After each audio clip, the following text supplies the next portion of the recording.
Pemirsa, terkait dengan hal ini kita sudah terhubung secara virtual dengan sejumlah narasumber, diantaranya Direktur Jenderal Pelayanan dan Kepatuhan dari Kementerian HAM, Bapak Munafrizal Manan.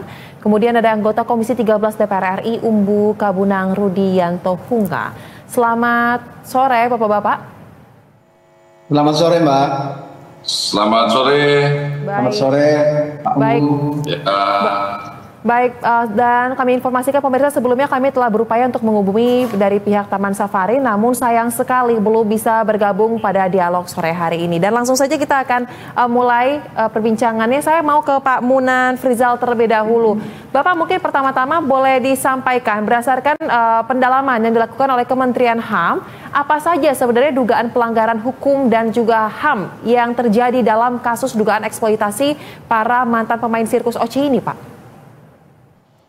Ya, terima kasih Mbak.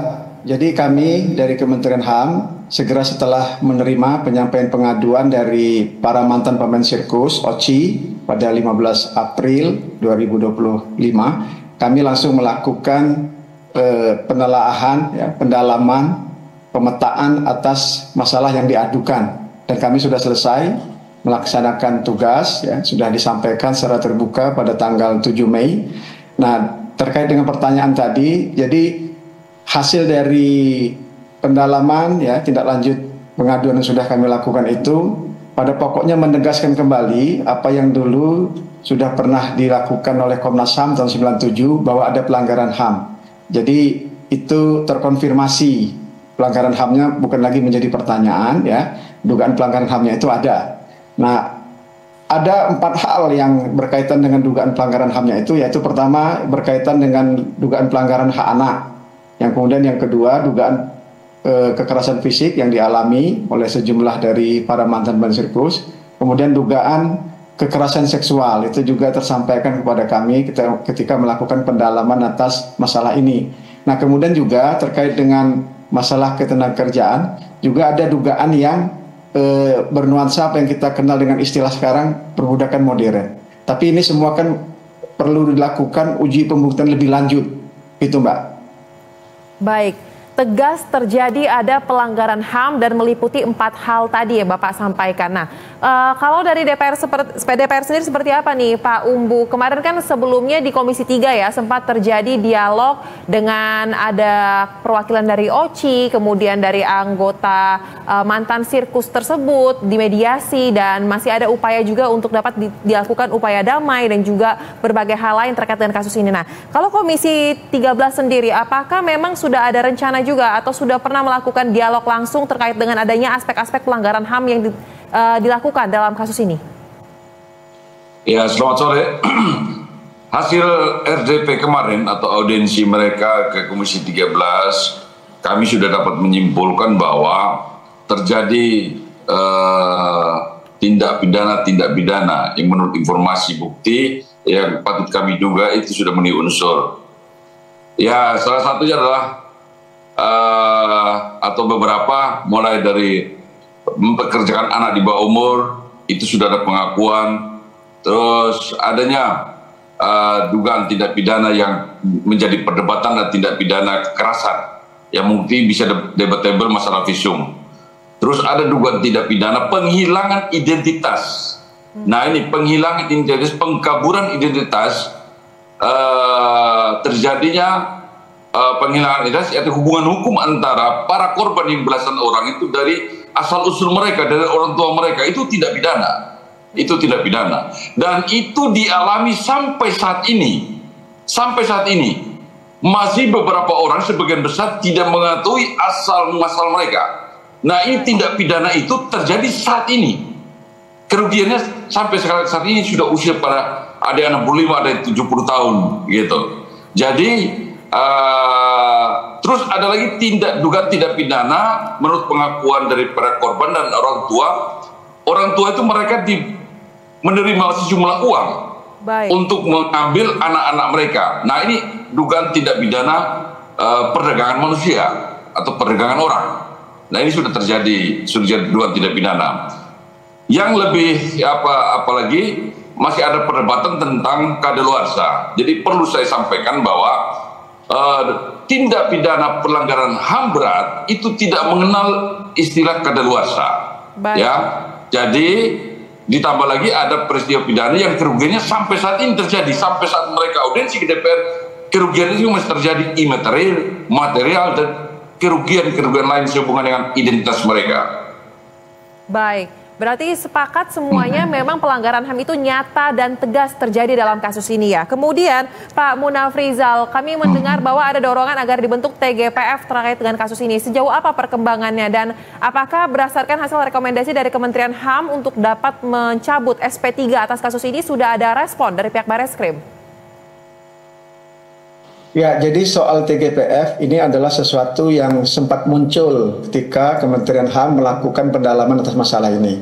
Disampaikan juga oleh kuasa hukum pengadu ya. Kemudian juga muncul dalam pertemuan di Komisi 13 ya.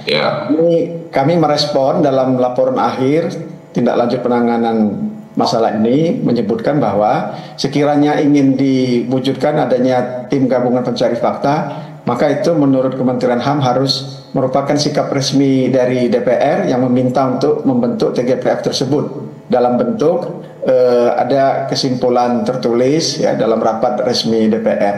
Jadi kami Kementerian HAM belum dapat begitu saja membentuk TGPF kalau tidak ada permintaan resmi tersebut. Jadi ini ranahnya bukan di Kementerian HAM, Mbak, untuk perwujudannya sebelum adanya permintaan resmi. Baik, lantas dari DPR gimana nih Pak Umbu? Apakah memang sudah ada rencana untuk dapat mendorong TGPF ini dibentuk?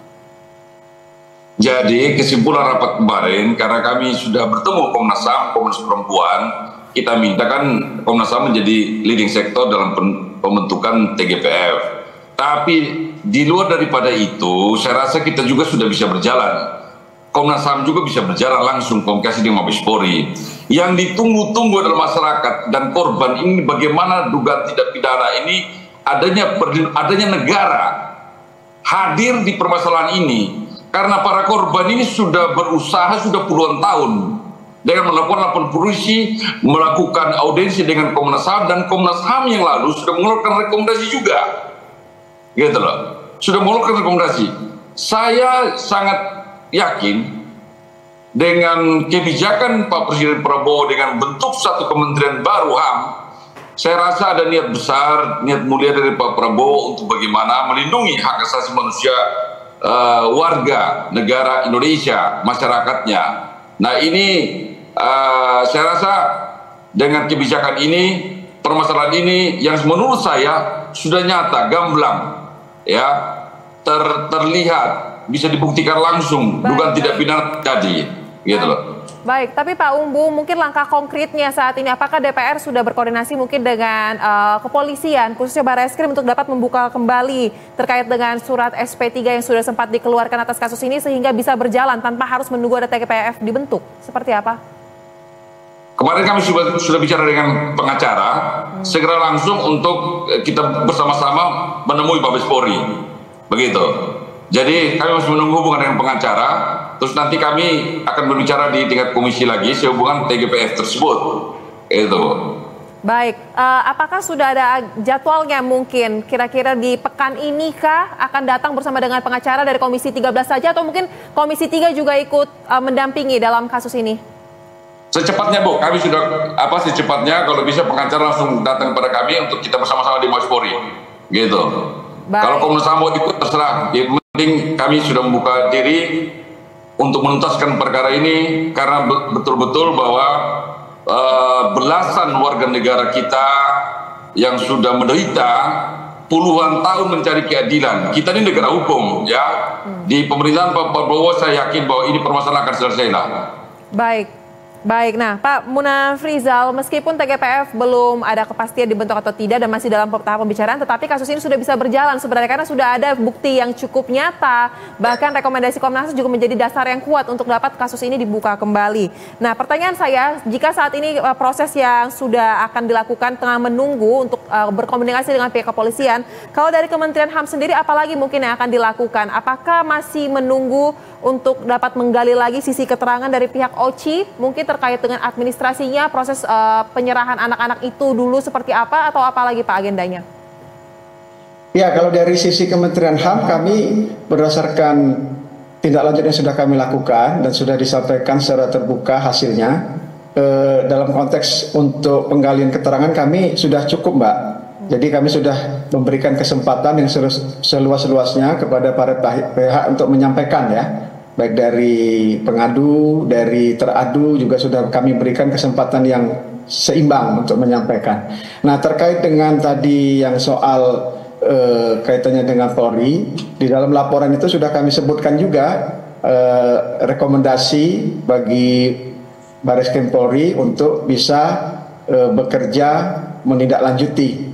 Jadi konteksnya kalau sekarang Kementerian HAM, sebagaimana sudah kami sampaikan, kami siap kalau ingin dikehendaki ya oleh para pengadu untuk kami bersamai kalau ingin melaporkan ke Polri gitu.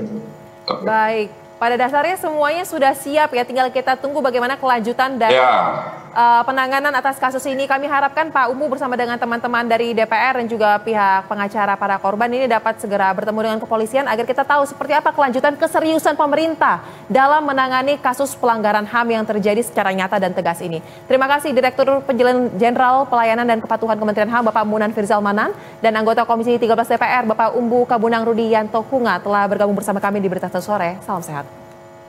Terima kasih.